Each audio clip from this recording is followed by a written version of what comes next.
आज सुनिए प्रेमचंद की कहानी पागल हाथी। कफन, दूध का दाम, ठाकुर का कुआं, पूस की रात जैसी महान कहानियाँ लिखने वाले प्रेमचंद ने बच्चों के लिए भी कहानियाँ लिखी है। तो उसी कड़ी में सुनिए पागल हाथी। मोती राजा साहब की खास सवारी का हाथी। यूँ तो वह बहुत सीधा और समझदार था, पर कभी कभी उसका मिजाज गर्म हो जाता था और वह आपे में न रहता था। उस हालत में उसे किसी की कोई बात की सुध न रहती थी। महावत का दबाव भी न मानता था। एक बार इसी पागलपन में उसने अपने महावत को मार डाला। राजा साहब ने वह खबर सुनी तो उन्हें बहुत क्रोध आया। मोती की पदवी छिन गई। राजा साहब की सवारी से निकाल दिया गया। कुलियों की तरह उसे लकड़ियां ढोनी पड़ती, पत्थर लादने पड़ते और शाम को वह पीपल के नीचे मोटी जंजीरों से बांध दिया जाता। रातिब बंद हो गया। उसके सामने सूखी टहनियाँ डाल दी जाती थीं और उन्हीं को चबाकर वह भूख की आग बुझाता। जब वह अपनी इस दशा को अपनी पहली दशा से मिलाता तो वह बहुत चंचल हो जाता। वह सोचता, कहाँ मैं राजा साहब का सबसे प्यारा हाथी था और कहाँ आज मामूली मजदूर हूँ। यह सोचकर जोर जोर से चिंघाड़ता और उछलता। आखिर एक दिन उसे इतना जोश आया कि उसने लोहे की जंजीरें तोड़ डाली और जंगल की तरफ भागा। थोड़ी ही दूरी पर एक नदी थी। मोती पहले उस नदी में जाकर खूब नहाया, तब वहां से जंगल की ओर चला। इधर राजा साहब के आदमी उसे पकड़ने के लिए दौड़े, मगर मारे डर के कोई उसके पास जा न सका। जंगल का जानवर जंगल में चला गया। जंगल में पहुंचकर अपने साथियों को ढूंढने लगा। वह कुछ दूर और आगे बढ़ा तो हाथियों ने जब उसके गले में रस्सी और पांव में टूटी जंजीर देखी तो उससे मुंह फेर लिया। उसकी बात तक न पूछी। उनका शायद मतलब था कि तुम गुलाम तो थे ही, अब नमक हराम गुलाम हो। तुम्हारी जगह इस जंगल में नहीं है। जब तक वे आंखों से ओझल न हो गए, मोती वहीं खड़ा ताकता रहा। फिर न जाने क्या सोचकर वहां से भागता हुआ महल की ओर चला। वह रास्ते ही में था कि उसने देखा राजा साहब शिकारियों के साथ घोड़े पर चले आ रहे हैं। वह फौरन एक बड़ी चट्टान की आड़ में छिप गया। धूप तेज थी। राजा साहब जरा दम लेने को घोड़े से उतरे।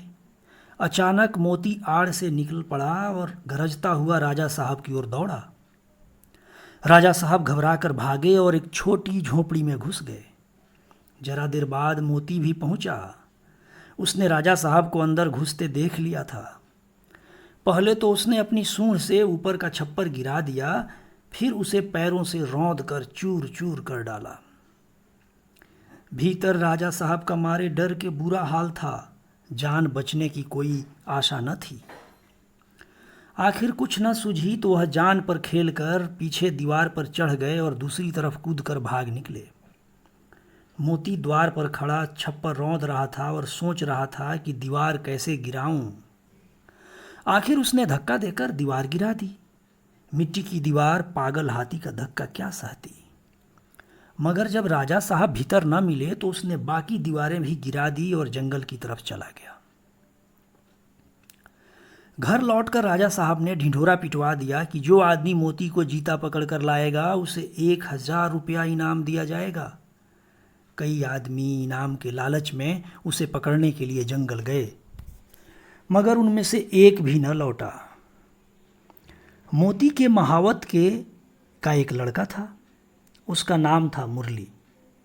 अभी वह कुल 8-9 बरस का था, इसलिए राजा साहब दया करके उसे और उसकी माँ को खाने पहनने के लिए कुछ खर्च दे दिया करते थे।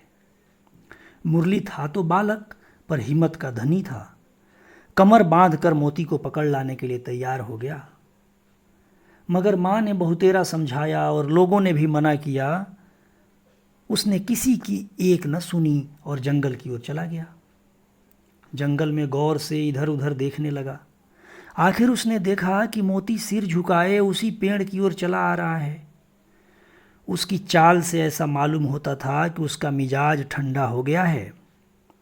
ज्यों ही मोती उस पेड़ के नीचे आया, उसने पेड़ के ऊपर से पुचकारा, मोती मोती।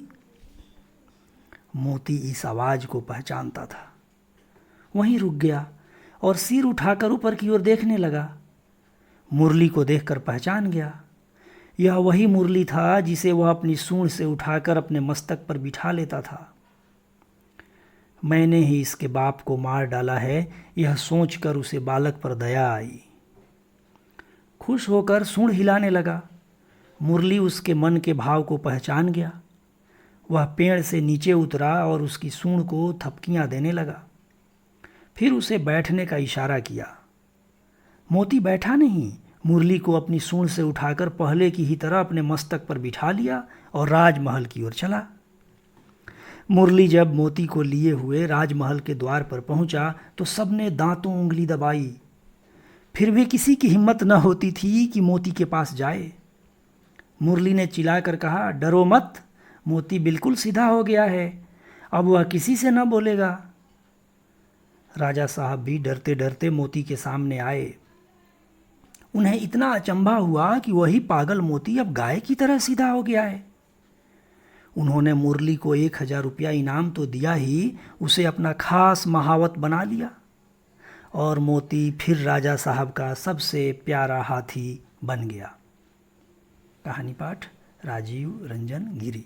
शुक्रिया।